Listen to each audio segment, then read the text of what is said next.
found love, for real love. Let this be the real thing. Tell me now, what's on your mind? Whisper soft to me that you want me. There's magic in your fingertips, it's magic when we kiss. I can be myself with you, kiss me now, I insist. Make me yours, just take me now, I'm helpless to resist. Got me so invested in this thing, it's more than just a fling. It's more than just a fling.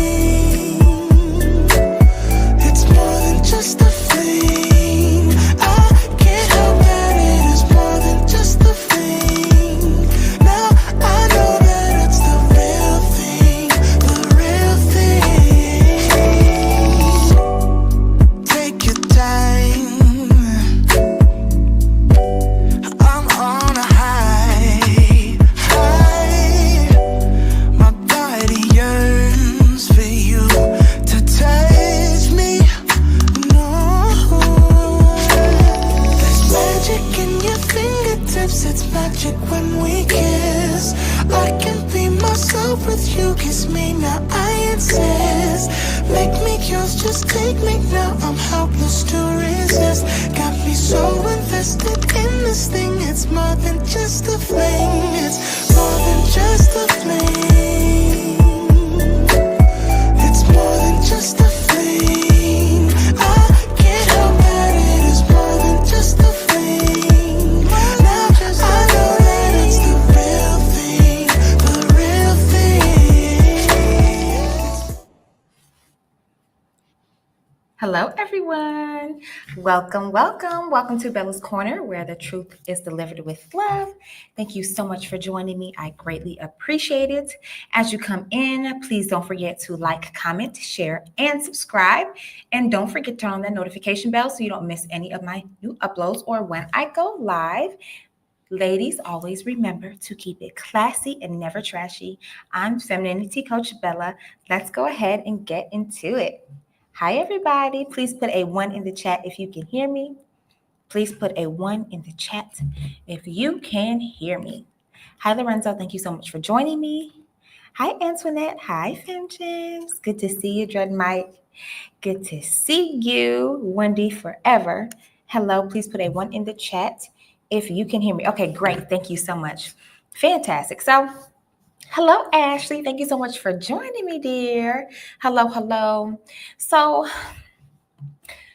I don't want to waste too much time, but we have an interesting situation to talk about today. As I'm sure you may be aware, there is a viral video of a channel called The New Trophy Wife. I believe her name is Isis, and her video has gone viral. Her video actually did come up on my timeline, and like I saw it yesterday, and then today I've seen it just blow up, and I wanted to talk about it and just pretty much give you my analysis. And this live stream isn't to tear her down, because I did watch more of her content, and so I'm going to express my opinion about possibly who she is as a person, as a woman. But this certainly is a cautionary tale for the ladies to be very careful and to be very vigilant. And as I always speak over here, is to be very cautious about the content you consume, because sometimes when you're so caught up in a certain world or having a certain brand or looking a certain type of way, you can attract the wrong type of people. And I truly think that this is a case. This is what happened to her. So this isn't to shame her at all. And I commend her for the way she handled the situation. So let me see what you guys are saying, and then we're going to go ahead and pull up a couple of her videos.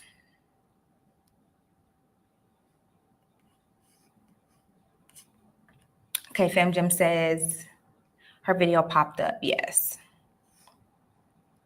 So I am going to play her, I wouldn't call it a testimonial, but I'm going to play some of her video so you guys can get up to date in terms of what happened and what I'm talking about. And this is truly sad. So just buckle up. Trigger warning, y'all. Trigger warning. This is a very sensitive topic. Just be aware. Okay. So let's go ahead and check out what she has to say.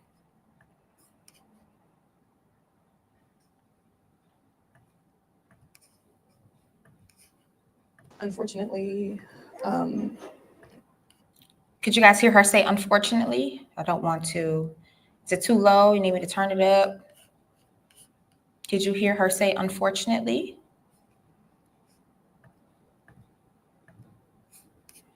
Let me know.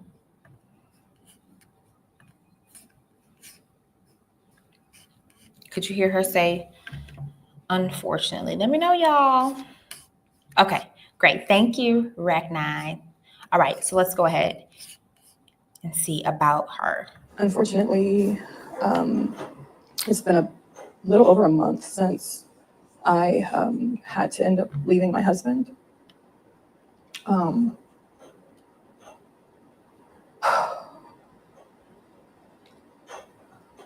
I honestly don't even really know where to start with this, just because it's just such a hard topic. And I honestly thought that by the time I got on here that I wouldn't have any tears left because I've just cried so much. And mind you guys, she has, I think she said, a 5-month-old. So she just had a baby. Like she's still going through postpartum recovery and everything. So that's what you hear in the background. Her baby's probably playing with a toy or something like that. But let's keep going.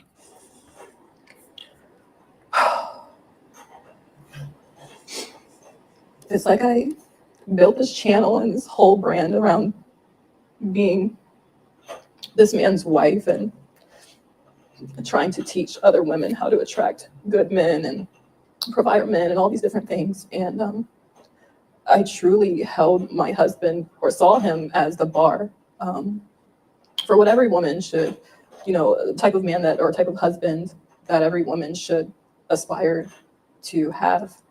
And I didn't realize that the person I married was actually going to be my biggest nightmare. So basically, when I first met my husband, as I've already talked about in another video, I think it was my single mom video, I explained, a little bit about how we met. We're going to watch that one as well. I really thought that man was my Prince Charming. So when I first met my husband, I thought that he was my Prince Charming. I thought that he was my knight in shining armor, and he portrayed himself to be this amazing, upright, righteous Christian man. Now I'm going to pause it here because, of course, I don't want to get copyright strike, but I'm going to pause it to say this. And we're going to play a couple more videos, but there's a difference between someone saying that they're this particular faith, this particular, worshiper or follower. And so there's one type of person who says, and there's another person that does, who it truly is that. So you have to understand that a tree by the fruit it bears. And this is not the fruit of a true Christian man. Let's see what else is in store.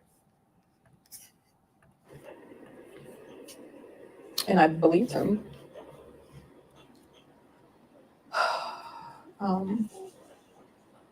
I think shortly after we got married, and this is something that I haven't talked about, I started noticing like certain things changed with him. And I just started to see a few things that I didn't like. But I honestly thought that some of these were things that I could get past.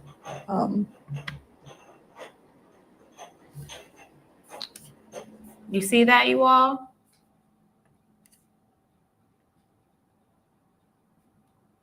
In the white. He honored me 4 times in the first few months of our marriage. Okay. It's like sad to even say like I did get past some of these things. I don't even know where to start. 6 weeks ago, I was changing my daughter, my 4-year-old daughter, and I noticed that when I changed her, she was red and very sensitive,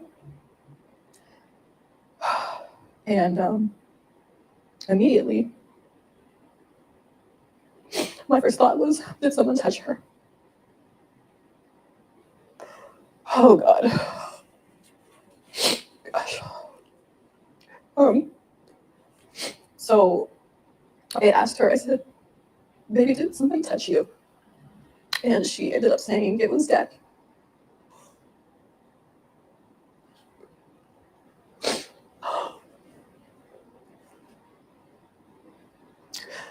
I felt like my world ended on that day.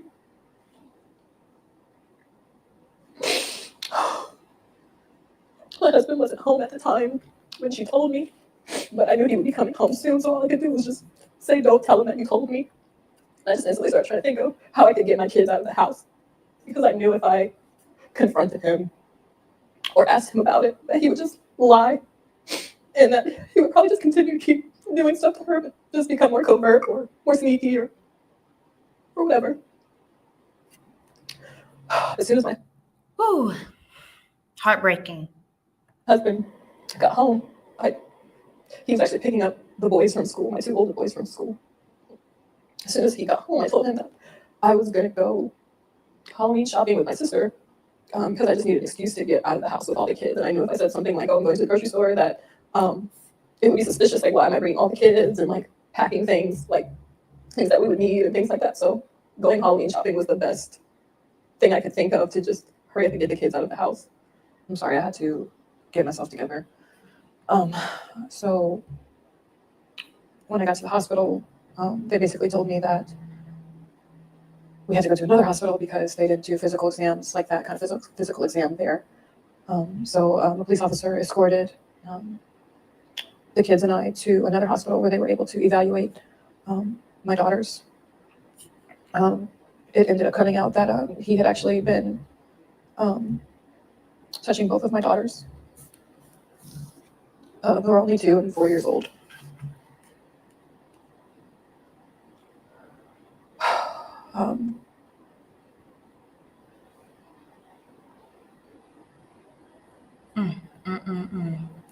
It still feels like a dream. Like when this first happened, I just kept waking up every day and just hoping that this was a dream. Because it's literally my worst nightmare. It's my worst nightmare. I myself am a product of RAPE. That's how I came to be, and was also, abused as a child by a neighbor's husband. And I specifically prayed to God that my children would never, ever, ever have to go through this. And I'm just not quite sure how this happened, why this happened.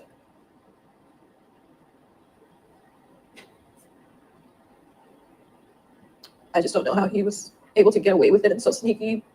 Because of my own trauma, I watch my kids like a hawk.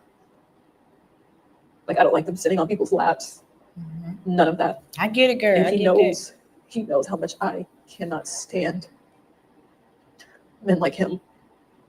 And to think like I couldn't even go to sleep in my own house and know that my children are safe.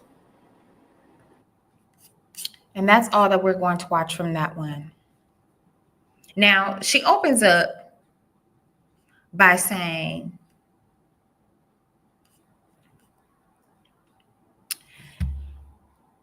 that for those of you who missed it, she created her content centered around being a trophy wife. Now we're going to watch another video.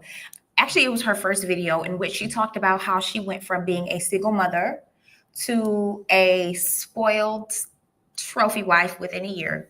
But she opens up by saying she built her brand around being a trophy wife. And considering, and again, we're going to get to the video, but considering that she went from being a single mother to being a wife within a year, in my opinion, it's too fast.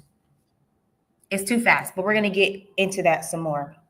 But she opened up by saying that she built her brand around being a trophy wife, and now she basically has to come out on her channel to explain the disgusting and deranged and, quite frankly, pedophilic thing that her husband did to his own children, to his own daughters. But I want to commend her by believing her daughter. And I'm so happy that, you know, her daughter is 4, so 4-year-olds can speak. My son is 2, and he can tell me what he needs and if he's hurt his toe or if his tummy hurts. So I just really commend her for believing her daughter and for taking her children to, you know, being strategic about it, of course, and taking her children to go be examined by a hospital. I commend her for that, because many times women who are so enamored with being taken care of and with being the wife and spoiled and I have a rich man and I drive this and I'm wearing this on my finger, that they don't protect their own children. They don't protect the babies, the human beings that she birthed out of her womb. So I commend her for believing her daughter, and again, getting them out of there and having them examined. And again, it was confirmed that not only was he touching or, you know, further his 2-year-old, their 2-year-old, but also, or excuse me, 4-year-old, but they're also 2-year-old. And she then further goes on to talk about how she comes from, goodness, this is bothering me, y'all. I was fine before.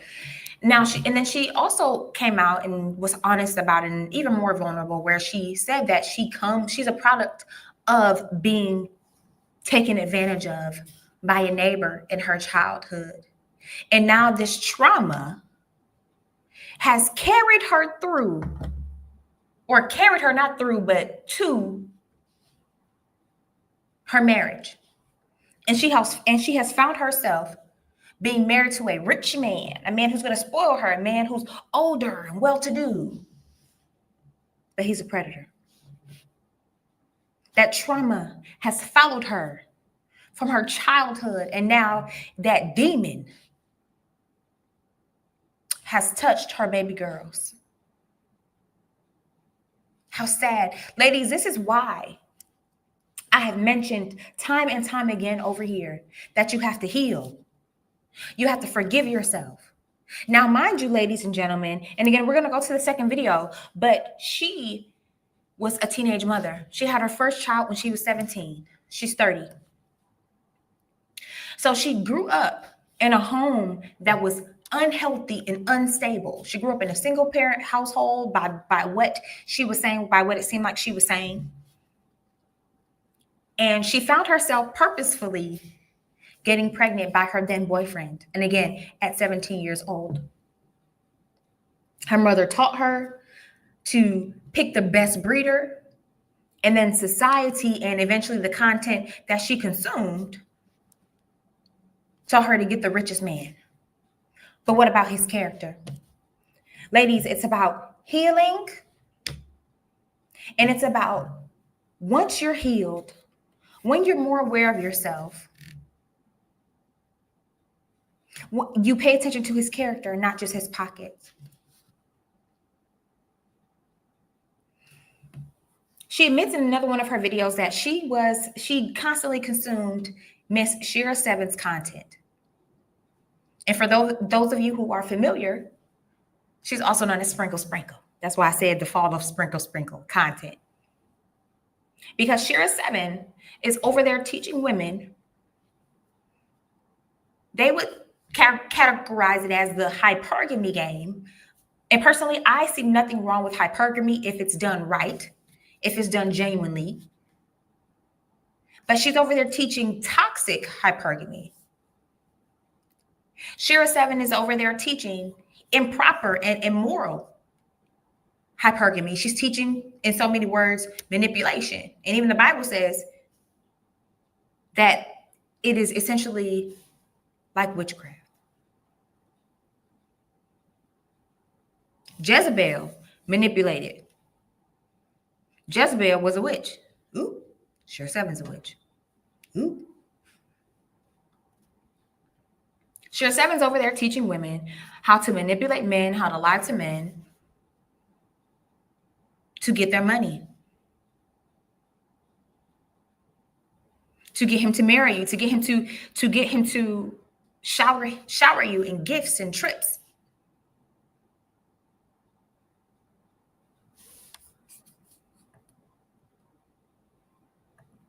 But mind you, she was a side chick who eventually got turned into a wife. I'm sorry, but that's not someone I would want to listen to personally.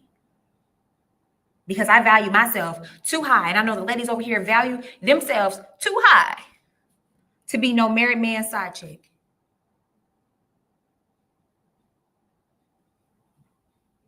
If I'm the side chick, you lose them how you get them.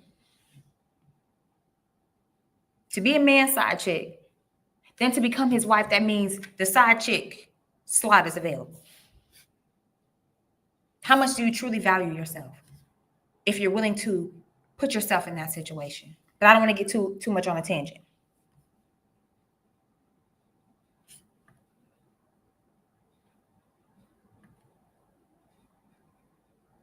She chose a man because he could provide. But not once did she mention his character. She said he's a Christian man, but what does that mean? What does that mean?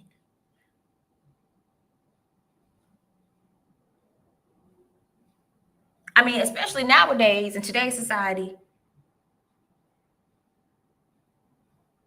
people can identify as anything that they want. I'm transsexual. I'm trans age. I'm trans religion. You can be anything. You can say you're one thing. But does his life, are the fruits of his life actually reflective of that? So she was consuming content after growing up in trauma that taught her how to manipulate, how to play mind games in order to get a man. And those lessons, those teachings were void of truth, were void of purity. Because again, those quote lessons lacked teaching to look at the man's character, because that's what's most important. Predators come in all shapes, sizes, and tax brackets. Didn't we see that in Diddy?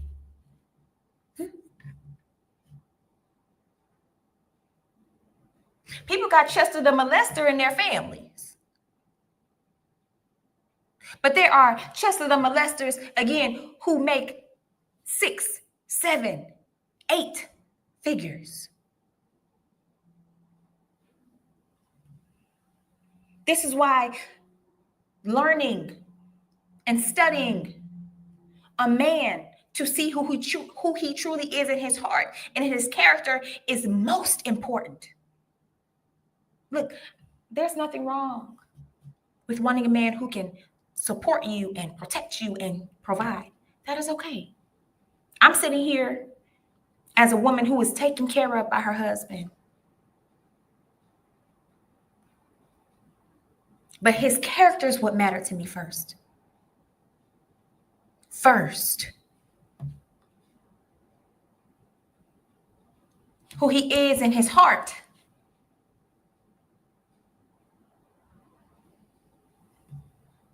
This is what is so dangerous about the sprinkle content. because it's all about the facade. It's all about the outer appearance. But what about what is within? It can be a beautiful sepulcher. It can be a beautiful building, but it is full of dead man's bones. It is full of unrighteous deeds and thoughts, dead character, lustful desires, egregious, disgusting, reprobated thoughts, dreams. And she gave this man not one, but two little girls. Now, let's look at a little bit more of the history.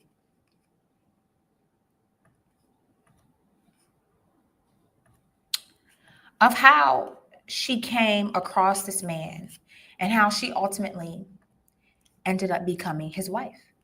Because I certainly wanted to find out a little bit more about her and her situation based on a comment that I read once I came across a snippet of the video that we just watched. And I'm going to read it to you guys, and then we're going to move on. She literally asked this man for a place to stay because she was leaving in other relationships. But he said, you cannot stay with me unless we are married. And that's coming up in the next video. She went and bought him a ring, got married to him in less than a year, moved her kids into that man's house, all without knowing him like that because he paid the bills. Her whole page was built around being a wife who does nothing and not actually being in love and finding someone who loves her kids because the first husband didn't even like her kids or like those kids. And that's how she ended up in this situation in the first place. Ladies, if you are broken, if you went through trauma and you haven't been some type of healed, you haven't done a reality check as to how I ended up in this situation. If you're not honest with yourself, but you're looking for a come up, you need to pump the brakes, baby girl. Because you can attract someone who is absolutely, positively no good for you and to you, no matter how much money he has. I'm going to break up this video, but thank you so much for the donation from Game Changer. Hold on, where's my... Give me $1, man. King, give me $1, man. Come on, man, for somebody. Thank you for your donation. He said, what if she is lying? That's certainly a possibility. Now, I'm not picking that up from this, especially after watching more of her content, but it certainly is possible. And if she is, and the reason why I'm more so on the side where she may not be lying is because she said she went to the hospital to get examined. Again, yes, them lies can become real diabolical. We know the ladies be lying, people be lying. But, I just don't perceive that. I don't perceive that for this in particular, but it's certainly possible. It's certainly possible. I don't put anything past anybody, but I just don't perceive that for this situation. Off the beaten path. I really like her and her content, but I've noticed in that space when it comes to being taken care of, some people just want transactions and not actual marriage. Exactly. And off the beaten path, I've actually seen you before. I think you were on Allie's channel, The Real Femme Sapien. Is that you? Welcome over here. Thank you so much for stopping by.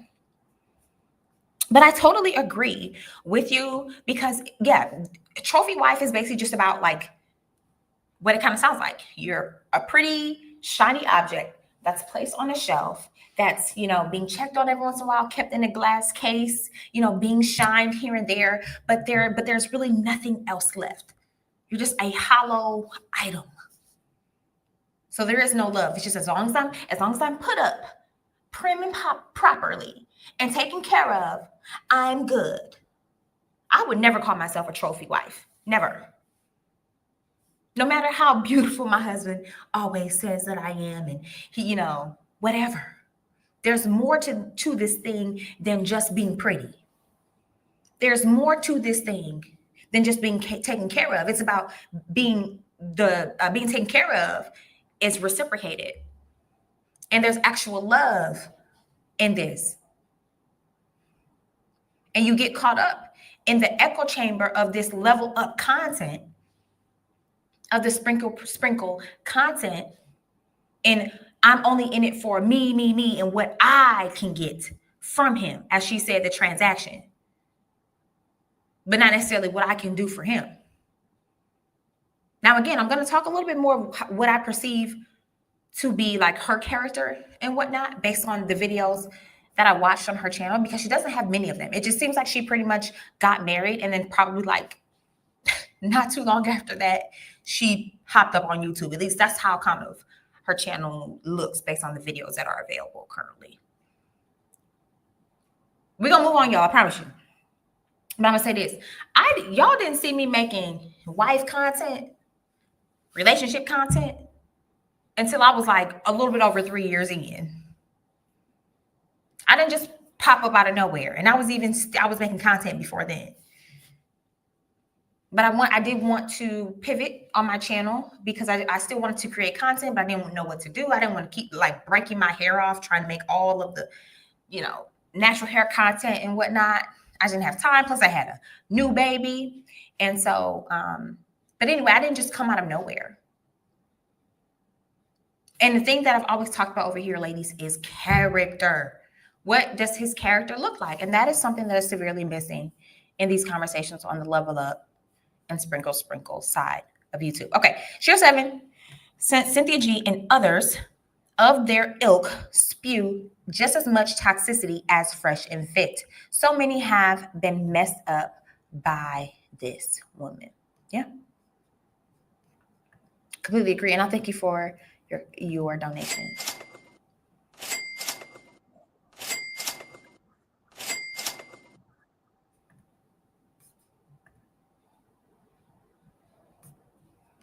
Yes, it's very toxic. Okay, so let's go ahead and check out her story on how she and her husband came to be. Ladies, welcome back to the new Trophy Wife. Today, I'm going to be sharing my story with you guys about how I went from being a single mom to a spoiled housewife in less than 1 year. So, I had my first child when I was 17 years old. I intentionally got pregnant with my boyfriend at the time and basically turned into a child raising a child. A few years later, had my second child. So after having 2 children and being a single mom, I think that my self-esteem was definitely low. I didn't know that at the time, but if I think back about the kind of men that I was choosing, it definitely was a reflection of my lower self-esteem. I think that growing up, I was not taught the kind of men that I should be looking to attract and be in a relationship with. My mom drilled into me, oh, go with the man that's gonna be the best breeder. And I think society drilled into me to go after the street dude, the swag type dude, or whatever you want to call it. But neither one of those was the best approach to going about dating and attracting a husband. Okay, so she said her mother taught her to be with the best breeder. Girl, get you a fine man. Baby, get you a tall man. Girl, get with a man with some nice hair and some pretty eyes and some pretty lips and some nice teeth. Let him be a little tall or something like that, so you can have some pretty kids. That's the extent of get with the man who's the best breeder. When people breed animals, breeders, whether it be dogs or cows or whatever, right? You want the healthy animal. You maybe, depending on what type of animal it is, the stronger ones, the prettier ones, not the runts. Typically want the pure breeds. So you don't want to create a mutt, right? Get with the man who's the best breeder, who looks the best, And that was the extent of the conversation. That was the extent of the quote teaching from her mother. And then she never mentioned what her father taught her. Because again, what I would assume is her father probably wasn't present. And I'm not saying if her father was present that he would have taught her any better. I'm not saying that at all. And then she said the streets, the world taught her to get with the bad boy. The one who Sky Jackson got knocked up with. The street dude. The cute one with the tall tattoos, you know what I'm saying? Or with all the tattoos, excuse me, tall. A little hood. But he ain't, if he ain't got nothing going on for him, it's all right. As long as he can, take you through there. Take you to Pound Town real good. It's all right. That's the extent of the teaching that she had. And then she ran across some sheer 7 after she had already been through, a marriage, I guess. And she had a couple kids. It's actually sad. Let's keep going. So after having my second child, I was working hard. I was making really good money. I think I was making about $90K at the time, which for me as a 24-year-old woman was good. I thought I was doing good. I had my own place. I owned my car. I was very self-sufficient. All about the mindset of, I can do it by myself. I don't need a man, as so many of us modern women say. I can do it all by myself. And I soon realized after one Christmas of it just being me and my 2 boys that I wanted a family. I wanted more for myself. It felt so lonely, and it was sad. It was really sad. And it was, I'd say, one of the lowest points in my life. And I realized that I don't want to do this on my own. I don't want to raise these boys on my own. I want a family. I want someone that I can love, someone that loves me and my children. And after that was when I decided that I was going to change the kind of men I was dating and what I was attracting. One of my sisters at the time had told me that I should create an online profile. And I was so against doing that because I was like, well, online profiles are only for people that are desperate. And I look good. I'm not desperate. I don't need to, I can find a man who's going out. And I'm too good for this. I'm too good for that. I look too good. I'm better than that. I'm better than... Y'all, I met my husband online. No shade. No shame. And I wasn't desperate. I just thank God because we were 2 good people who just happened to cross paths. But that tells you what her mind was. A little arrogant, a little conceited. And, sprinkle, and other level up content creators say, you look too good for that. It's always, now, there's nothing wrong with having confidence. Don't get me wrong. There's nothing wrong with saying that is beneath me. That is not what I deserve. Because I certainly, have had a plethora of different men want me and approach me and, offer me a certain lifestyle or whatever, just randomly or just, in seeing me and passing, whatever. But we're going to talk about this later. But I knew that there was something that that was not a door I should walk in, knock on, be interested in looking at, being interested in decorating, none of that. So I exited stage left. No, thank you.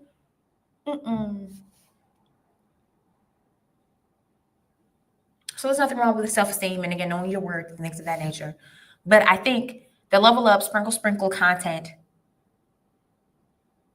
it teaches you the wrong form of confidence.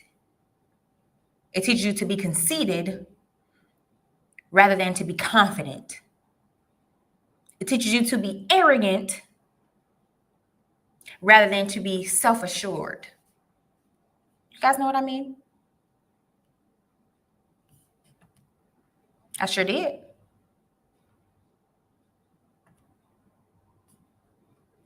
Absolutely. And it doesn't teach you what to look for in a person, in a spouse, in your husband. Again, what about his character? Who is he? Ladies, is he respected by his family? Is he respected by his friends? What kind of friends does he have? How do they behave? What do they do? Are they married? Are they in the streets? What type of language do they use around amongst themselves as men versus around their family and women? Is he respected amongst his peers?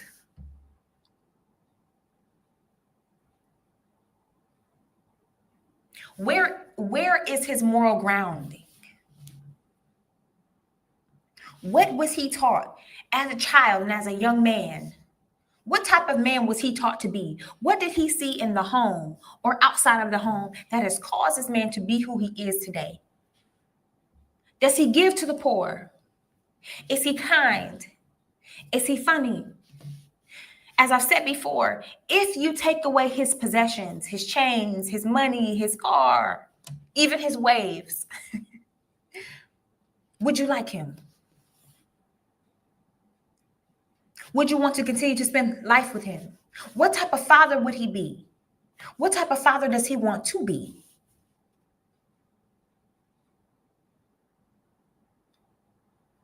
We're going to keep watching this video. But these are not the things that she saw. These are not the things that she got the chance to, for lack of a better word, vet. Because she was worried about the money.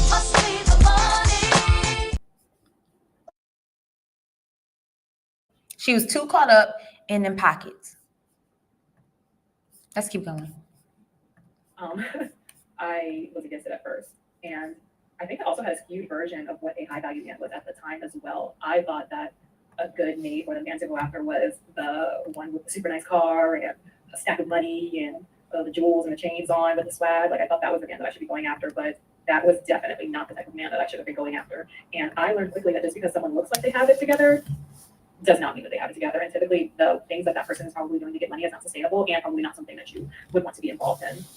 And after learning quickly that everything that glitters is not gold, I happened to come across Shira 7 on YouTube, and she completely changed my life. And she basically taught me what a high value man is and what to look for when trying to find a husband. So I ended up taking my sister's advice and signing up for eHarmony. She recommended Match, but in my spirit, I felt eHarmony. I don't know why. It's just something told me to do that one. So I ended up signing up for eHarmony. I created a profile, and I think the second person that I matched with was the man that I'm married to now, my husband. And it was very different. My husband and I have a 20-year age gap. And 20 years. He was not the first older man that I dated. I actually dated someone 10 years older than me. And that was just a buzz. A lot of people have told me that I'm very mature for my age. So someone 10 years older than me just wasn't a big enough age gap for me to vibe with. It just wasn't. Yeah. And so when I met my husband, I knew right away almost, and people say that, but it was definitely true. And that sounds cliche. Just from our first date, it just felt natural. I felt like I just had known this person already. They matched on eHarmony. They went on a date, and she felt like she knew him. 20-year age gap. Now, I would think a man who is 20 years your senior, he gonna have some type of mouthpiece. Now, I'm not saying all men, know how to spit game and know how to woo a woman with his words. I understand. Not all men are like that. But she's saying she felt like she knew him. He pulled her right in with his personality, with his humor, with his conversation.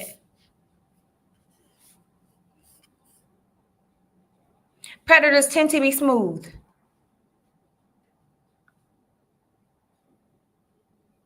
That's how they can get their victims, lure their victims into their traps. Who's ever fallen for a predator of any form who okay, so I really just want to do this and that.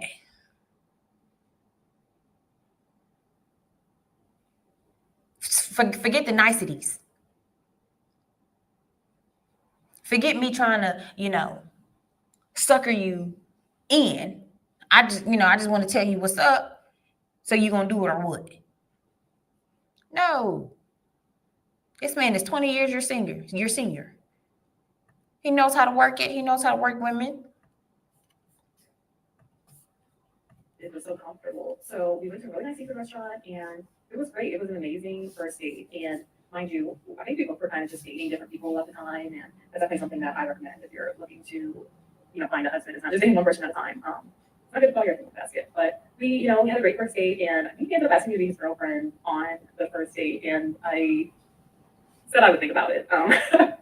I know that the universe guru talks about how you shouldn't fall into the girlfriend trap, and it was kind of something that I just intuitively knew, like, I'm not just going to agree to be your girlfriend just after meeting you, because I know that you just want me to be your girlfriend so that you can get that man. So I didn't agree, and we both were, we were talking, but then for some reason we kind of stopped talking for a little while, and we both were dating other people and doing our own thing, and then I had gotten into a serious relationship with somebody, and I ended up falling for the girlfriend trap. But that guy had really been investing a lot into me and doing a lot for me, so I kind of felt like I had to agree to be his girlfriend, because he asked me multiple times, and I finally agreed.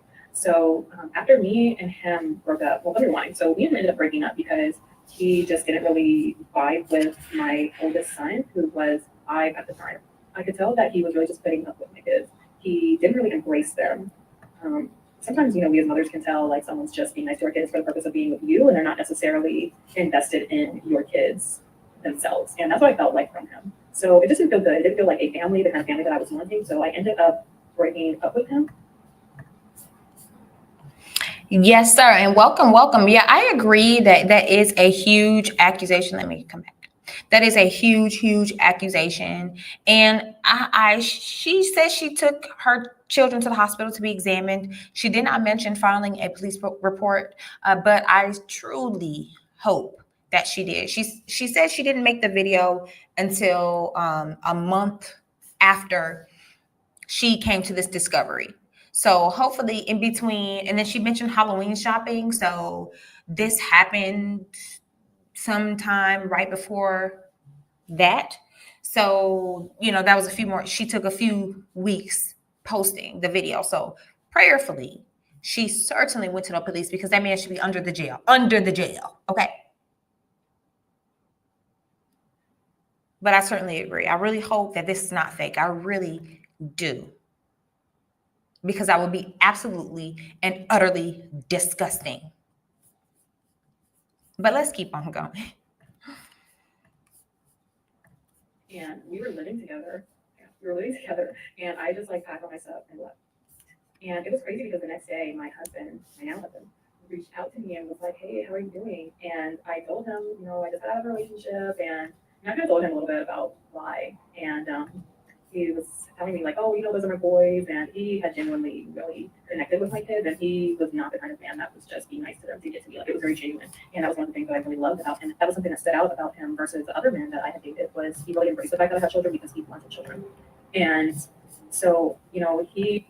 Now, we're going to keep going, but I just think it's very interesting that she was living with a man, and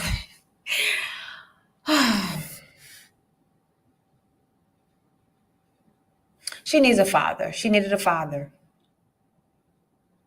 A true father to teach her something. A father, a brother, an uncle. She hadn't experienced the genuine love and protection from a man, from a real man.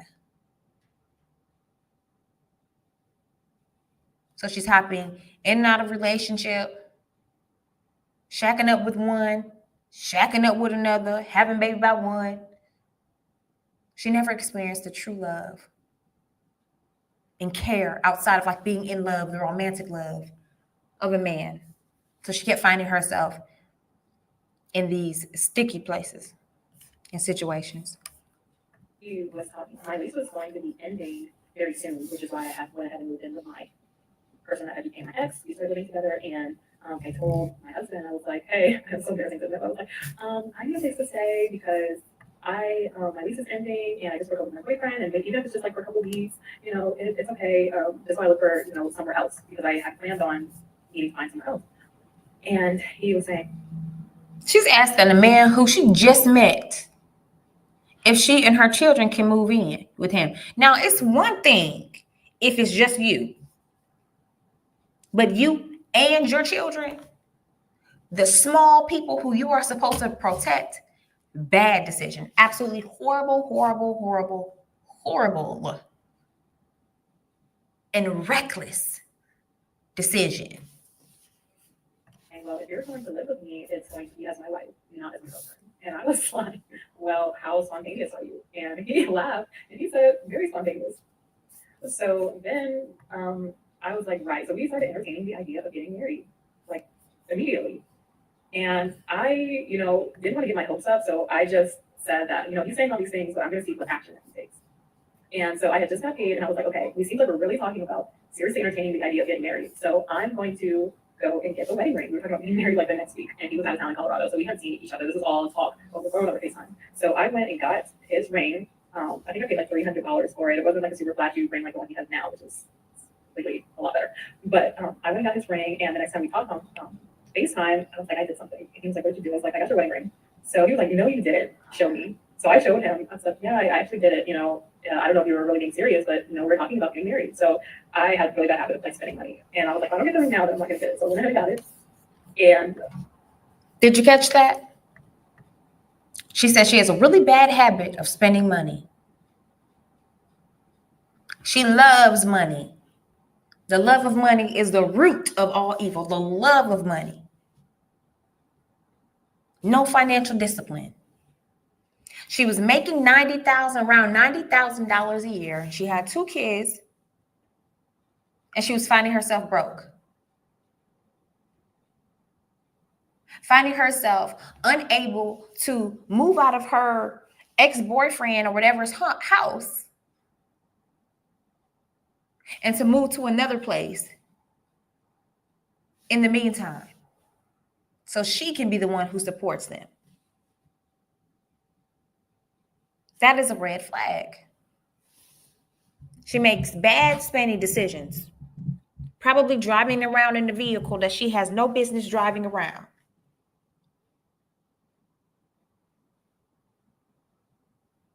Making $90,000 a year,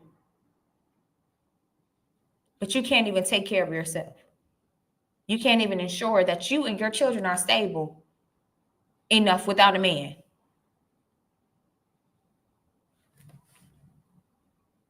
That's a problem. And now this man is saying, you're okay, yeah, you can move in, but you got to be my wife first. And y'all have probably went on a handful of dates. He tells you that after a month, and you're going to get his ring. Baby, no, absolutely not. Whirlwind love, okay, sure. But not to the point where you're walking down the aisle after 30 days. If that was my daughter, I would be trying to beg her not to marry that man. I'm not going to lie. Because there is a process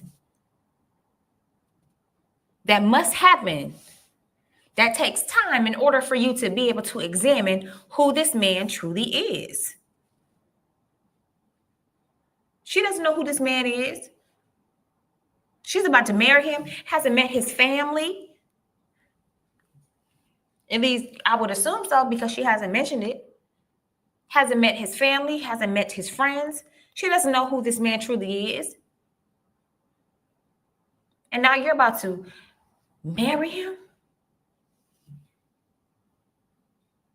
That's dangerous.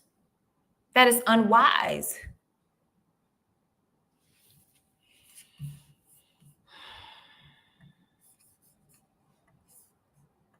that put the fire under him to, I guess, really go and look for my lawyer one. So then after that, I think it was like the next day, somebody told me to go online and check my eHarmony profile.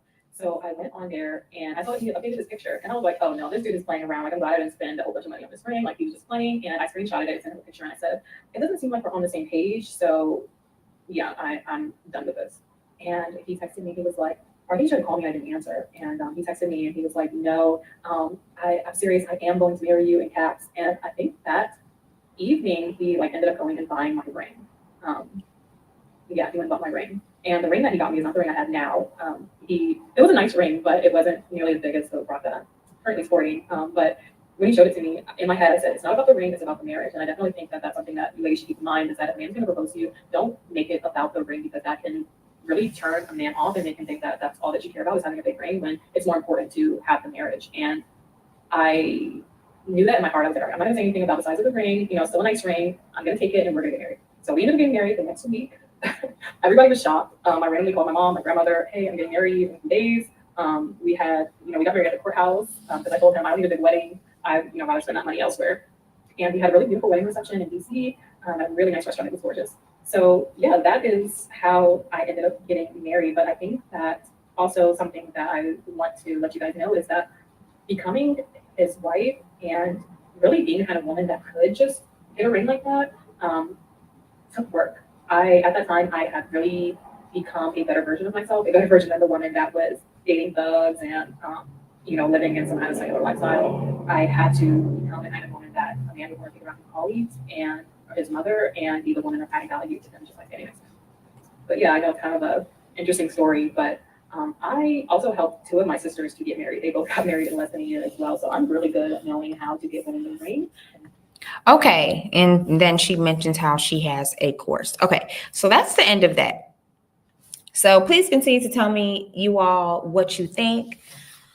But yeah, she explained how she met her husband on eHarmony and they matched quickly. They went on a date. First date, he's like, you're going to be my wife, or become my girlfriend, excuse me. And at the time she was living with the man, she ends up moving out, and she asked her I guess at the time husband, if she could move in with him. And he said, yes, but you're going to become my wife first. You have to be my wife before you move in. Mind you, she already had 2 children. All right. And she ended up having 2 children, two more children with him. But she basically says, oh, okay, I'm going to call his bluff. I'm going to call his bluff. And so she bought his ring. And eventually, once he saw that she bought his ring, he bought her ring. And a couple of weeks later, they were married. So they were probably married within a couple of months. Now, I know there's like this thing where people say, oh, we got married really quickly. We got married within 6 months and all of this. No, baby, please. Ladies, you need to give yourself more time, as I have said 3, 4, 5 times in this video, to see who this man is. You do not just go up and marry a man who can pay for you, who can provide you a certain lifestyle. Yes, ladies, over here I talk about becoming a wife, and this is the type of woman you need to be, and this is the type of wife you need to be, and all of this. Yes, absolutely. But that does not take away from the fact that who he is very important. It doesn't take away from the fact that not every man is worth marrying, babe. There are predators out here. There are men who are dangerous to your mental health, to your mental stability, to your bodily health and stability and safety, to your children. Absolutely. There are monsters out here. And she married one. She married a child predator who was touching his children, his own children that she had with him, that they had together, a 2-year-old and 4-year-old girls. Again, being a predator is not limited to a tax bracket or ethnicity or nationality or supposed religious views. There are people who are messed up in the mind, and she became a victim to a devil. And so did their daughters, so did those babies. Because she was so caught up. And this is not to bag on her. It's not to rag on her at all. But allow this to be a lesson to you, ladies. She was too focused on the bag. She was too focused on getting a man who's married. Rich. She was too focused on what Shira 7 was saying, on how to manipulate a man, on how to get a rich man to pay for your bag and to pay for your flights and to fly you out. And no, you lied to him. If he asks you if you have children, just change the subject. Just change the subject. She was being taught that if a man cannot maybe provide everything, or, maybe would want you to pay, I don't know, a light bill or something like that, God forbid, then he's a dusty. These dusties don't deserve a woman like you. Them dusties need to go get themselves a pick-me. These dusties deserve a pick-misha. But who's the real pick-me?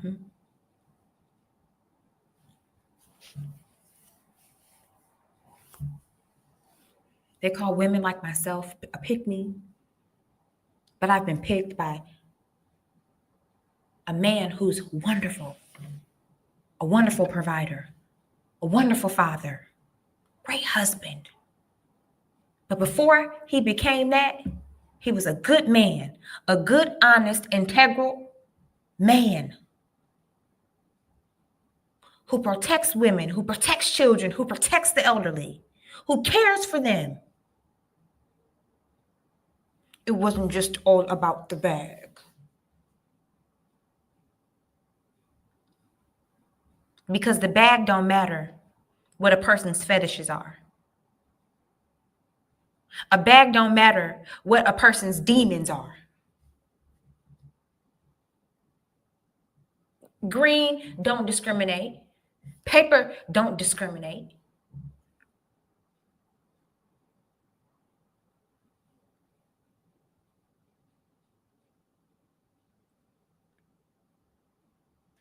She was being fed the wrong content. Again, it was devoid of examining and allowing enough time to pass for her to get to know who this man is, as I've said time and time again, to the core. Yes, Mona, a black man. Here, let me pull this back up really quick. It's still on here. Here, Mona, look. You see that picture up to on the right side? That's him. 20 years her senior. 20 years her senior.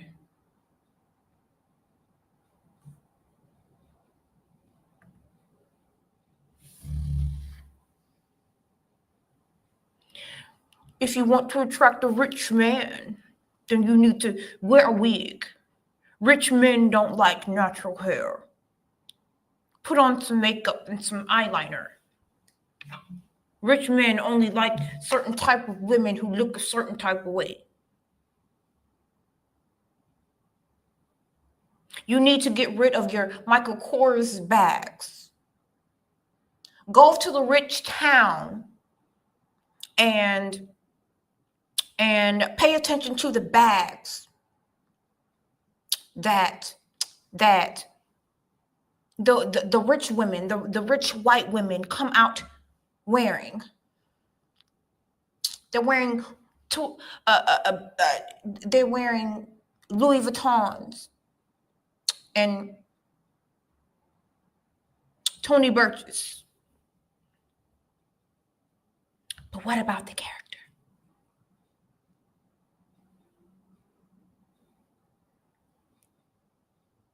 What about his heart?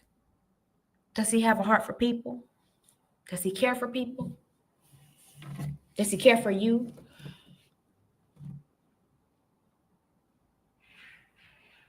There was no teaching of this word here, ladies. Discernment. There is no teaching of getting close to the Most High, of submitting your life to the Lord so you can move in his will and not your will.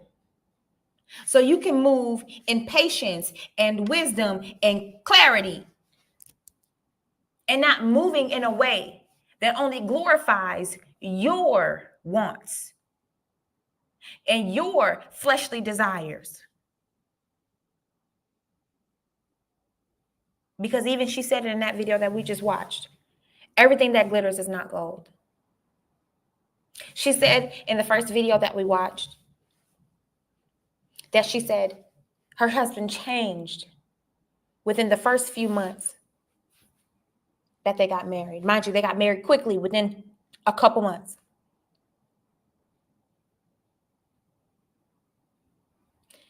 She put up on the screen that he sexually took advantage of her 4 times within the first 4 months of them being married. And she stayed. Ladies, again, I get called pick me over here all the time. Fine, call me pick me, but one thing I'm not is dumb. One thing I'm not is thirsty. One thing I'm not is desperate. If a man is sexually taking advantage of you, leave.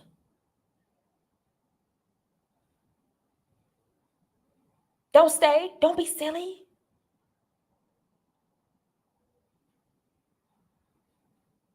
But she had not 1, but 2 babies with this man. And he took advantage of 2 little girls who couldn't even tell him no. And he was their father. How heartbreaking. A lack of discernment. And again, this is not to bag on her. But she was too busy looking at the bag that she put her daughters in danger because she got her rich man. I don't have to work. My diamonds are shining. I'm driving a Porsche. But what about the safety and stability of yourself and your babies? It is still R-A-P-E if it's your wife. If she says no, then it's a no.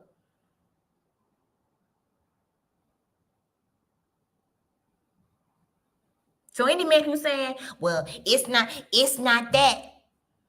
He didn't take advantage of her. It's not R-A-P-E. If it's his wife, yes, it is. And she said no.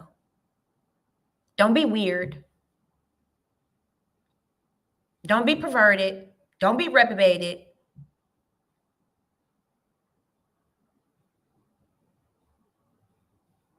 Ladies, you have to use discernment. But you cannot do that if you're allowing content to taint your judgment, to cloud your judgment.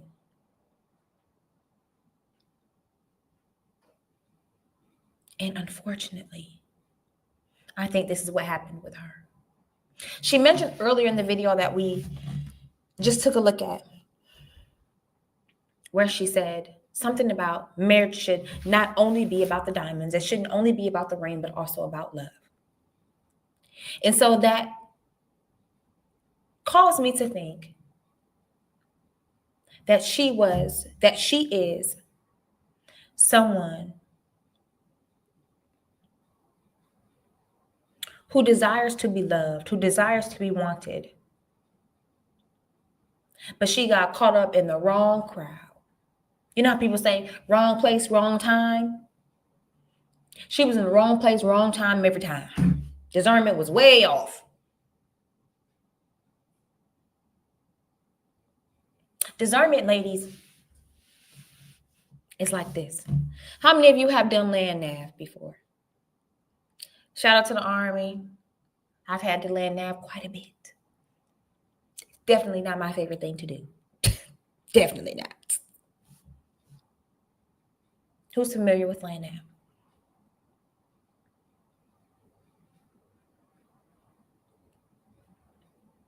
Something about land nav is,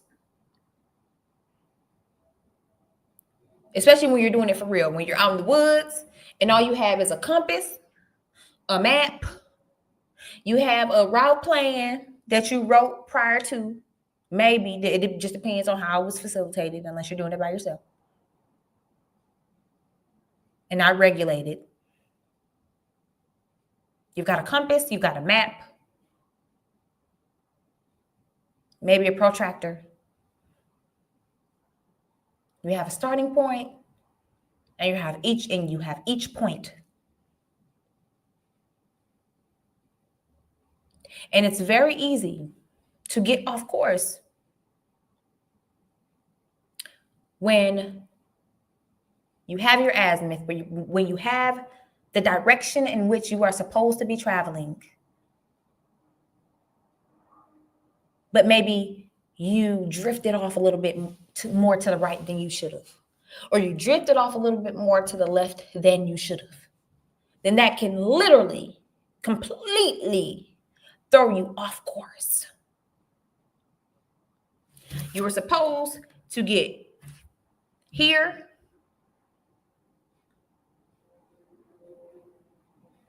but you didn't. But you ran off course. You drifted a little bit to the left, to the right, and you ended up all the way up here rather than over here. Just because you, by error or not paying attention, lack of paying attention, negligence, drifted a little bit too far by maybe 1, 2, or 3 degrees. Ladies, this is what happens when you fail to stay in tune with the Creator. This is what happens when your discernment is off. The azimuth that you at one point were to be traveling upon, you had your route plan, but you got distracted.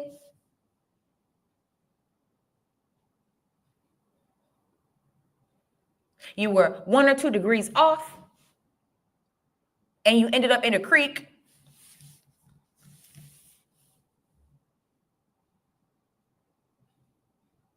Rather than the other landmark that you intended to go on.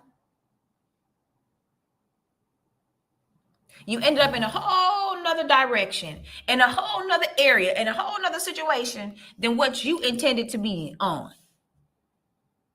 Because you failed to check in with the Creator. You failed to check in with your azimuth, to check the azimuth that you were going on, the path that you were going on.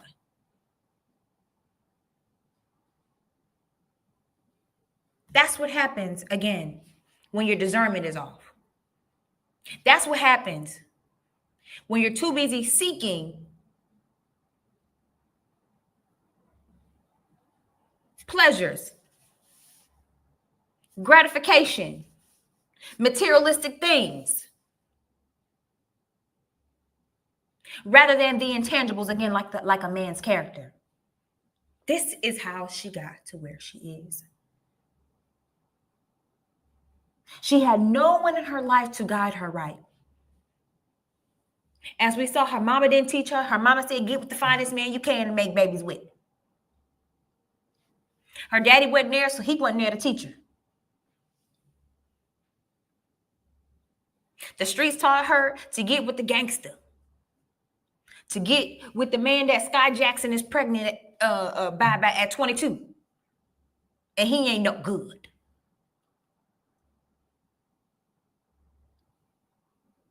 She already had one baby at 17, and then she had another baby after that. She's shacking up with a boyfriend. She moved out of there. Asked her, at least no longer the man who's no longer her husband, if she can live with him. Well, you can't move in unless I'm your wife, unless you're my wife. Okay, I'll go get your ring. And they're married 2 months later, within 2 months later. Couple months after that, he's taking advantage of her. And come to find out, he's been taking advantage of his own daughters for she don't know how long.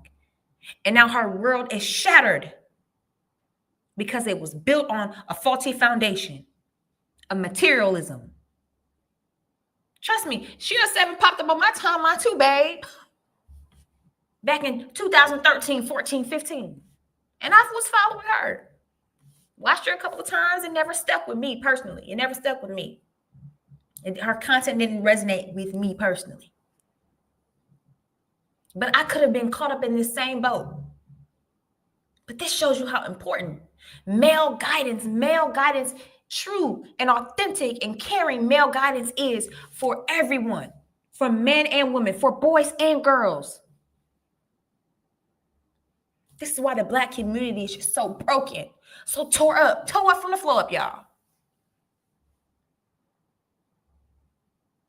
Because of the family structure has been completely dismantled, and because of a lack of submitting to the Most High.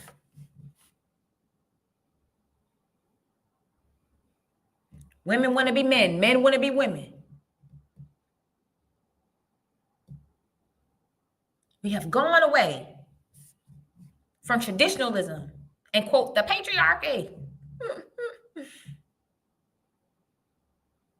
Y'all, I was watching a video earlier of this woman who called herself calling out Sure Set. Saying that she this, saying that she that, saying that she crazy, saying that she's teaching women to be narcissists and that she's narcissist and all this, right? But this is the same woman who was claiming to be a Christian, right? Cussing up a storm. She was going in though. But she also, toward the end of her video, talked about dismantling the patriarchy.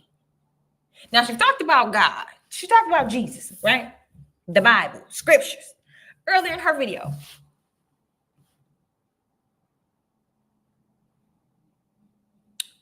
Then she talked about dismantling the patriarchy. And I said to myself, do you realize that God is like, he created the proper and pure and true patriarchy? If we want to be real about it, right?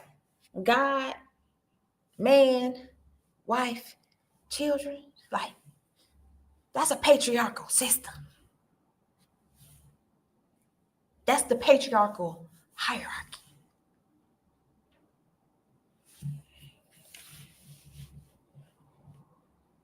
This is why I say it's really important to pay attention to the things that people say.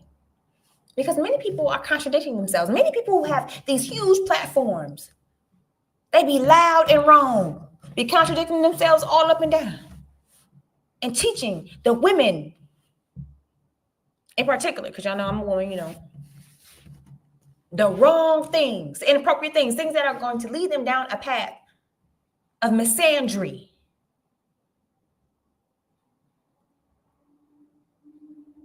A path of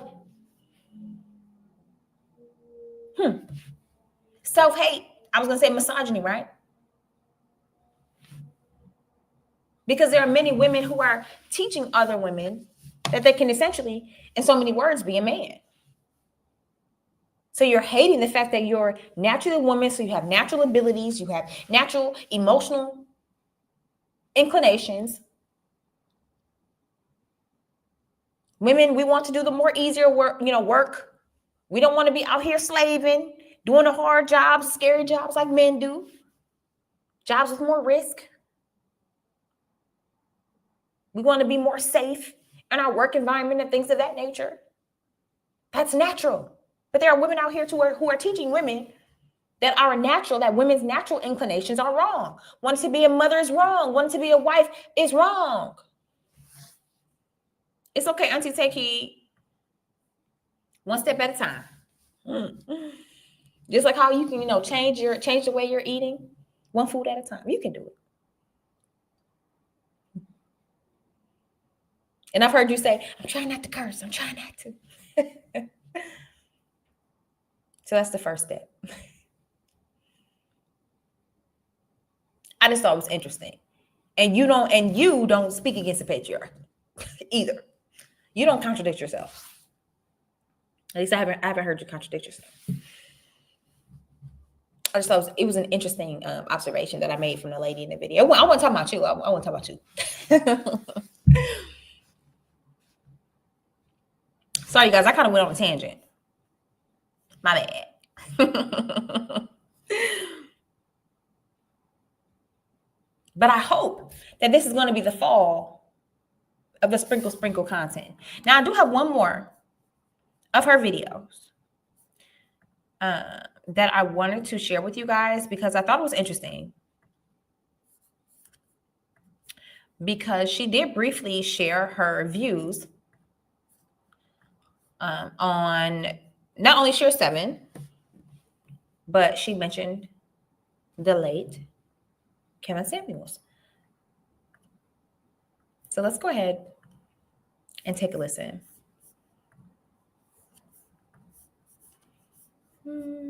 Let's turn it up. And as you are coming in, as you're sitting here watching, please send my likes up through the roof, roof, roof.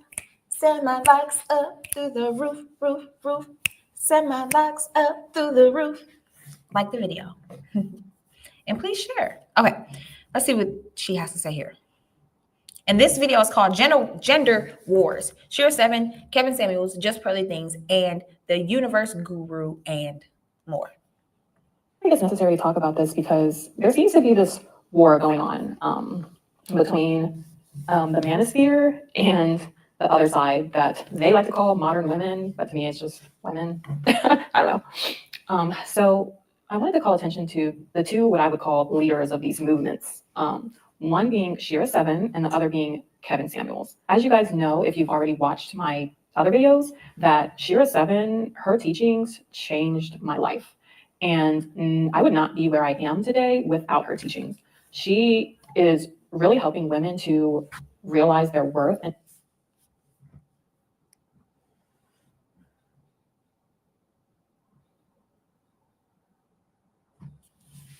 value, and not just laying around with any old man, boy, dusty, what so have you, and requiring more from men to have access to us.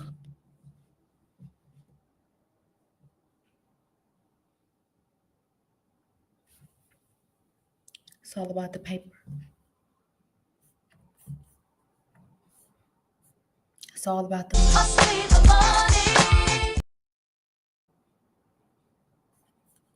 Okay.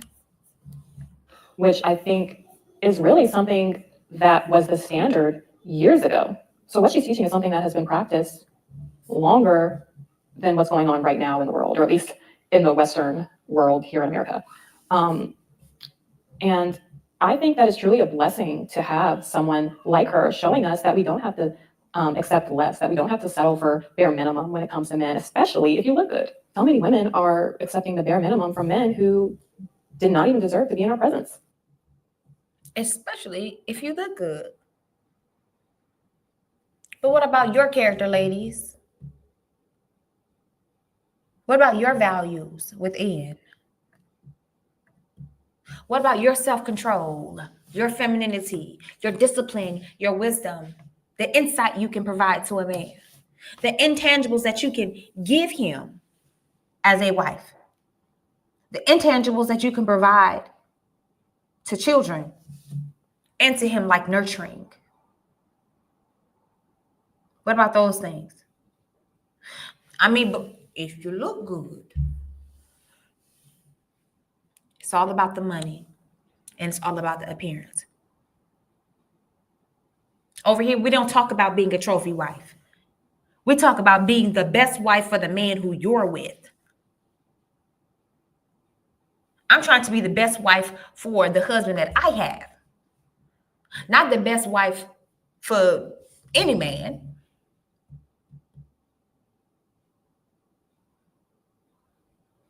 We don't talk about being a trophy over here. Level up content is dangerous if it's not focused on your inners, your inner environment, your inner environment.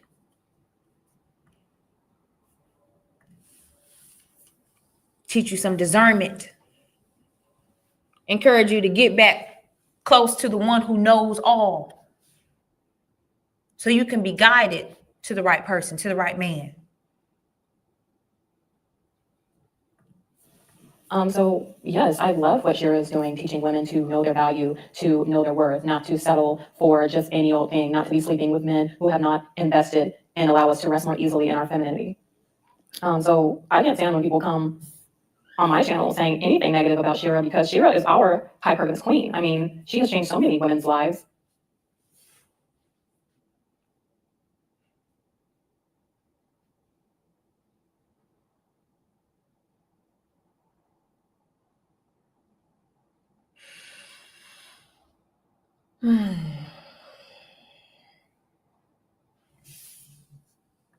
And as you know, including mine. So I will forever be grateful for her teachings and lessons that I've learned through her. Now, the other side of the women's movement and women finally starting to realize our worth and becoming more feminine, leveling up our looks, is the Manosphere red pill side of things, which was formerly led by Kevin Samuels.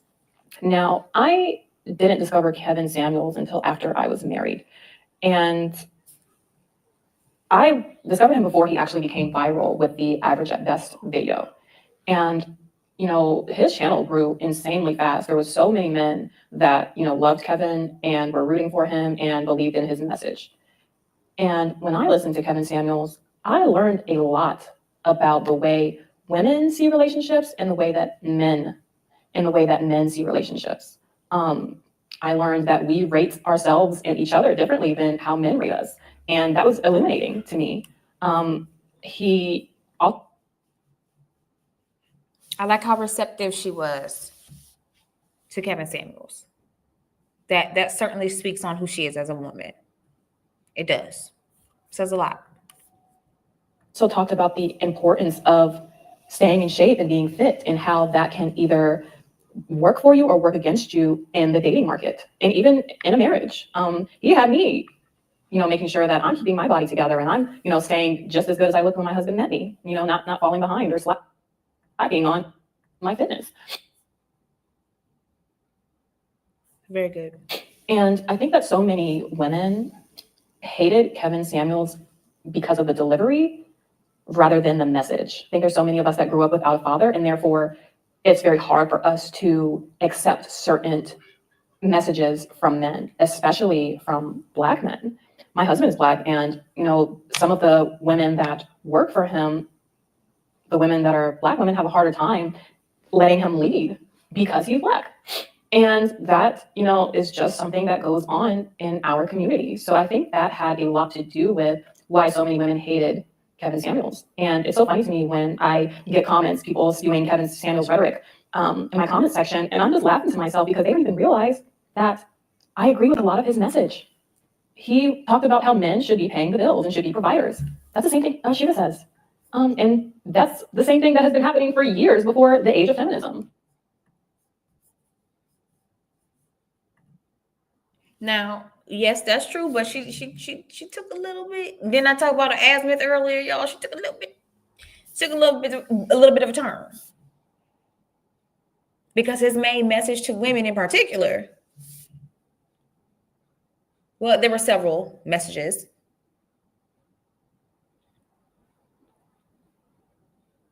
But about dismantling the unrealistic expectations. Because a lot of women, yes, we do. We live in delusion. Ladies, we live in delusion. I even might get my feelings hurt when I think my husband is going to say yes to a certain thing and he says no, and I'm just like, well, excuse me. Or he doesn't react in the way that I expect. I still get butthurt, y'all. And that's my husband.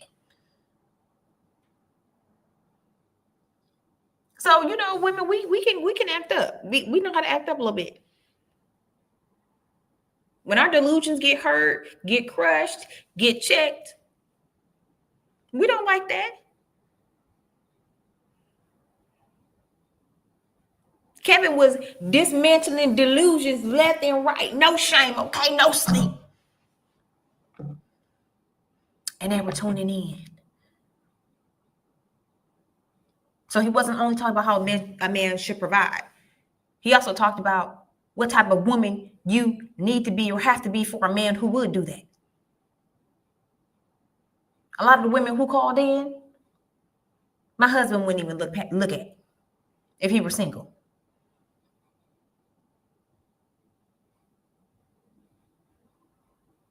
And he certainly matches the description of what a lot of these women say they want. I'm not saying everyone, you know, I'm not saying he's like the pinnacle, but you know what I'm saying. Because it's more than about just a look. It's more about than just if he can provide a certain lifestyle or makes a certain income. But it's about the type of woman you are. You can be beautiful but you can also still be insufferable. You can be gorgeous and also, but still be delusional or have no personality. Kevin Samuels spoke more than just about a man needing to provide. Much more. So that's where I say I think she went off road a little bit with that one, y'all. In my opinion. And while I do love that women are able to choose now, I also think that we're starting to realize that we don't want to do some of the things that men have to do. We don't want to have that burden and weight on our shoulders of having to provide for a family. It agrees with our DNA, our bodies, our hormones more to be able to rest in our femininity and be home with our children. So I think that in a way, a lot of the values are aligned with what they're both speaking about. And I actually couldn't believe how many people were cheering over the fact that this man had passed away. To me, that was sad and unnecessary, because at the end of the day, I believe that he was teaching women how to qualify for the men that they want and teaching men how to qualify for the women that they want, which is no different than what Shira 7 says, and no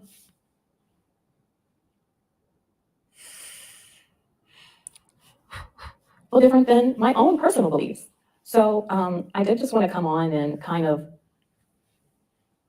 be a middle bridge to this whole war between both sides of the dating world, because in a large part, you guys are, blaming the messenger when the message, if you think about it, overlaps.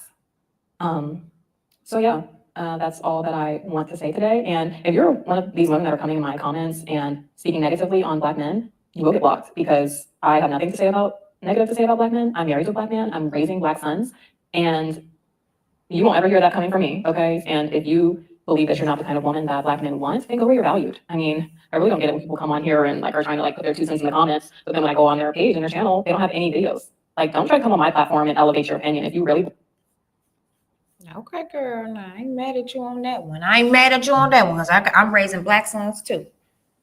There are dusty Black men, white men, orange men, yellow men, green men, whatever. There are men who are not worth your time, your energy, your womb, or any of that, in every ethnicity, in every nationality group. All right. So I'm with her on that. But I wanted to show you all that because I just wanted to show you her opinion on Kevin Samuels and just her response in terms of that last bit that she said about don't be coming in my comments talking about Black men because I'm married to a Black man and my sons are Black. I love it. And that's another piece that tells me that it seems like she has a good heart. It's just that she was at the wrong place at the wrong time. She was consuming the wrong content, and she didn't have the right people around her to help guide her toward better decisions. And unfortunately, she ended up in a situation where herself and eventually the children that she had with this man, things went wrong. He took advantage of them. She was a victim. She was a victim in her childhood, and her daughters became victims due to, unfortunately, and again, this is not to speak down on her, but also due to her poor decisions. And this is the man that she married. And so, ladies, that's why discernment is very important. Don't hop into a relationship quickly, rather a marriage. Oh, sorry, y'all. I don't know anybody want to call me. Don't hop into a marriage so quickly. She hopped into a marriage with a man after only knowing him barely, maybe 2 months. That is entirely too fast. He didn't even have enough time to vet her, and neither did she have enough time to, quote, vet him or to see who he is. She really just set herself up for a world of disaster. And it's really sad that it came to her daughters being victims of their own father. It's absolutely heartbreaking. Absolutely heartbreaking. And I pray to the Lord Jesus Christ that she has reported him. I pray that he goes to jail, because he should not be walking around being ready to prey on another woman with some young children, with some young little girls, or prey on a woman who he can impregnate again to create more victims. Absolutely disgusting. And I hope, with her video going viral and everything, and with so many people talking about it, I really hope that this begins a turn from the level up channels, from the level up conversations, from the level up conversations, and sprinkle content that is void of teaching character and proper vetting and taking your time. You don't always have to rush to the altar after a few months. Give it a year. Give it 2 years. This is why you should, not squander your 20s playing around in the streets.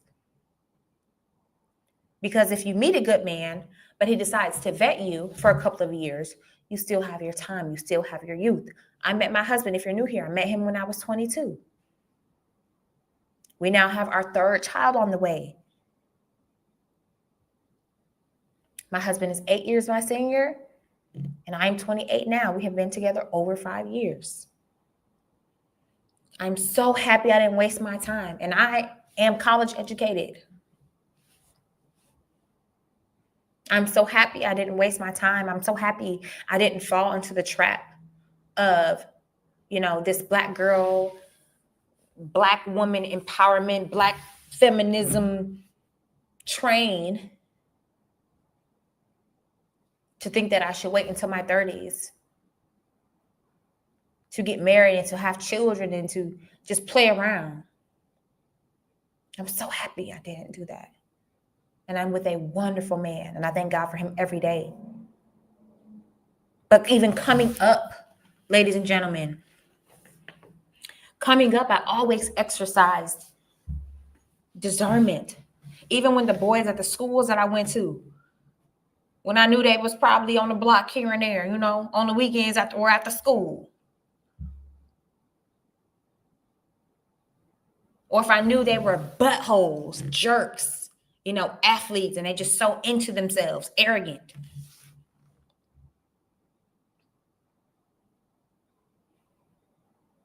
Or whatever. I didn't just oblige their advances or their invitations to go out on a date. Or to be their girlfriend, or to just give them my number. They wasn't even getting my number. I'm not saying I did it perfect, y'all. I'm not saying I did it perfect. I wish I did it better. But I've always exercised discernment. I remember one time, y'all, and we're going to get out of here. And I appreciate all of you for being here. Shout out to y'all. Y'all have been here like, I see y'all in the chat, y'all have been here like the whole live stream, and I appreciate y'all. I love y'all for that. But I remember one time, let me tell you the story. I'm from Detroit, y'all, if you don't know. I remember when I was 14. So I was, I started developing pretty early. So I was 14. I still look young, of course, but I was 14. I got my boobies, got my little curves. And I think this was during the summer. And I have a younger brother. We're only 10 months apart. We're Irish twins. He's 10 months younger than me. And I wasn't allowed to go outside and to hang out with people or whatever, or go outside without my brother. He was like my form of protection. Okay. I grew up in a 2-parent household. My parents divorced after 16 years. But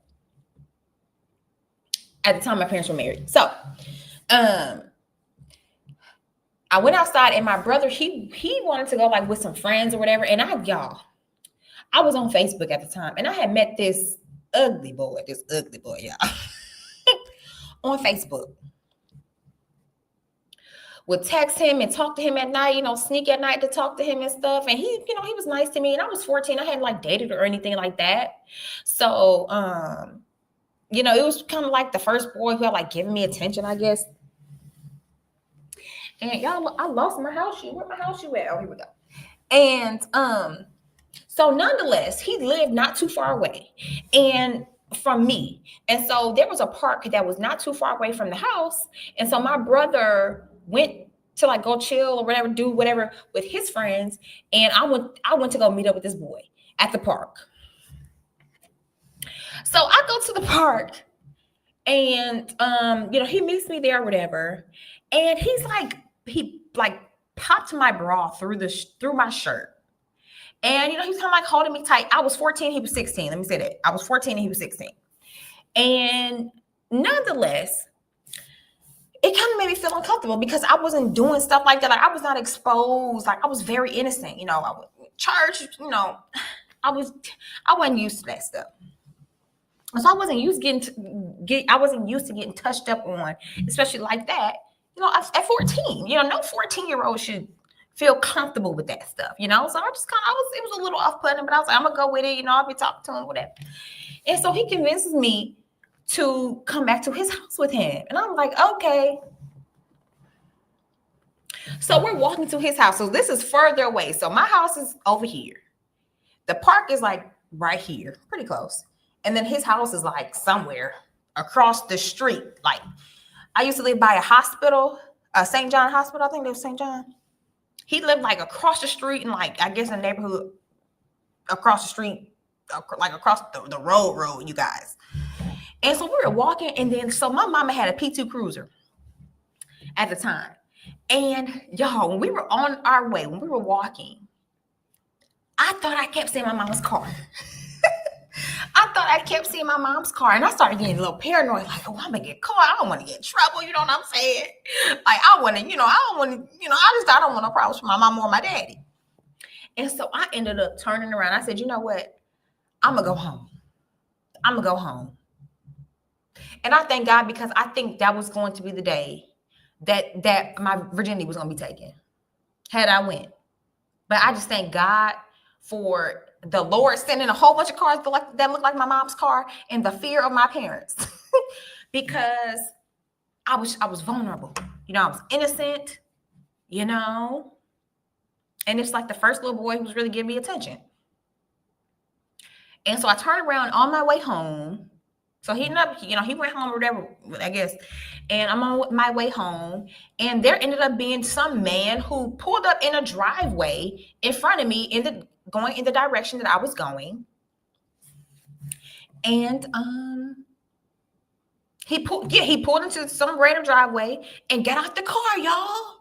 He was like, I could tell he was older. He was probably at least like 20, 23. He was older. Mind you, I'm 14, you guys.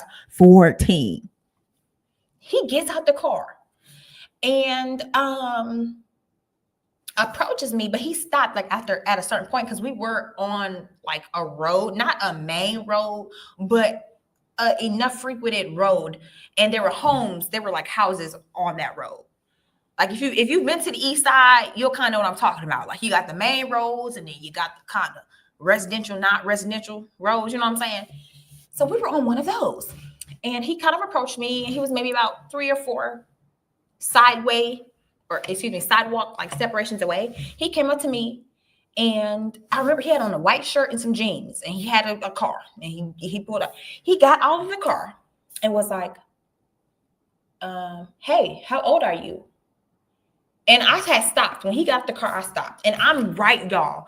I could almost see my house. Like I was right down the street. I was across the street. And like right there from my house. So I was so close to home. If I screamed loud enough, my mom was outside, she could hear me. Like I was close. He got the car and was like, hey, how old are you? And I was like, 14. Because I wasn't gonna lie. I was honest. I always been honest. Like I ain't gonna lie to get out there. You know what I'm saying? I'm 14. If I'm 14, I'm 14. 14. And he said, oh, okay. And he looked at me up and down and got back in his car and left. And then I went on home.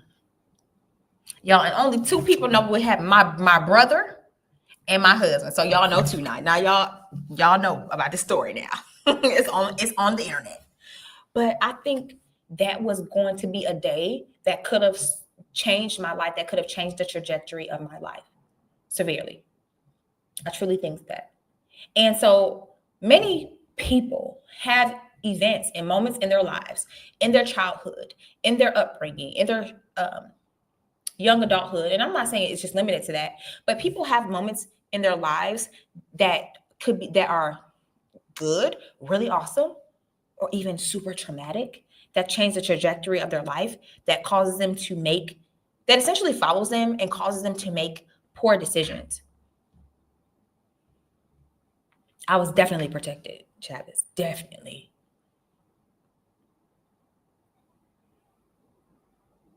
And I think Isis, due to her upbringing and being taken sexually advantage of, not having her father, as I said earlier, that followed her. She hadn't properly healed, and she didn't understand the spiritual implications that her being unhealed would cause later in her life. And it affected her own children. Thank you, Chavez, for your donation to the platform. Thank you, thank you. Towards the diapers and baby wipes. Thank you. Congratulations on baby number 3. Thank you so much. I appreciate you for your continued support, and you are the sponsor of the stream. So yeah, ladies, it's very important to be healed. It's very important to be close to the Lord. And always, always, always exercise discernment. Don't allow materialistic things to get the best of you, to where you're looking at that rather than the things that matter, like the intangibles, like what God is saying. Because you don't want to end up in a situation that's detrimental to your life. Oh, y'all. How come I'm just now getting the voicemail thing? Y'all saw me jump like that? That's a shame. But you don't want to make decisions that could cause detriment to your life or your children's lives, okay?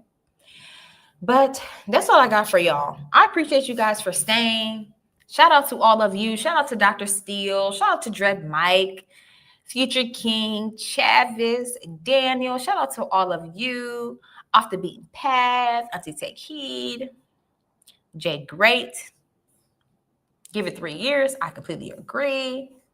Mona, the International Quiet Storm. He said, I want to read this. Kevin Samuels wanted you to become the best version of yourself to qualify for the outcomes that you desire. If it was a specific emphasis on building the Black nuclear family. Precisely. Skinny Boy. Who else? I saw Jay in here somewhere. But shout out to all of you for being here with me, for chatting it up with me, for staying this long, for a 2-hour live stream, almost 2 hours. Shout out to you guys. But I thought this was, again, a cautionary tale. And I really hope this is going to be the start of the fall of the level up, sprinkle content that specifically is void of the things that truly matter. Because over here, I talk about leveling up in a way that'll actually help you become a better woman. A good woman makes a good wife, and a good wife makes a good mother. It'll truly help you grow and mature mentally, spiritually, as a woman. It's not all about the materialistic things over here. It isn't all about what a man can do for you, but what can you do for yourself that your husband and that your children will benefit from. But of course, it's centered around awaking the dormant wife that is within you, because many of us are not taught. She wasn't taught to be a wife. She was taught to be digging for gold, although she still wants to be loved, although she still wants to love. She was just taught by the wrong teacher. It's sometimes when students who are intelligent, who are capable, sometimes when they're given the wrong teacher, that professor can pour the wrong things into them. And it can cause that good student to reap fruit that isn't necessarily desirable. Or those teachings can cause an outcome or a result that isn't desirable. And unfortunately, I think that this is an example of just that.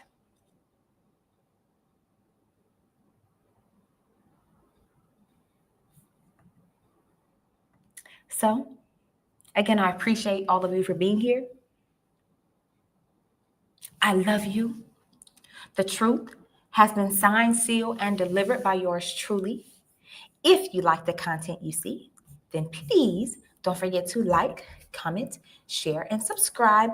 And don't forget to turn on that notification bell so you don't miss any of my new uploads or when I go live. And if you know of any women who you think would benefit from this information, then please share. And until next time, I will see you in the next one.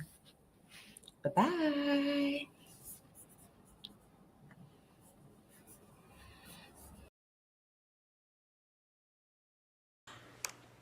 Not on my watch. Not on my watch. But your life does not. Oh my God. Oh my God. It's a no for me, dog. I don't think it was really. Like I'm just fed the up. I can't take another minute of this bullshit. Feminists, lies. What? Bro, what are you talking about, man? Bro, I'm out, man. That nigga's tripping. I can feel that from where I am.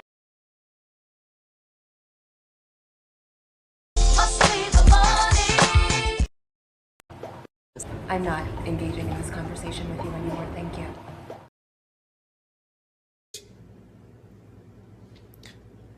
The dog.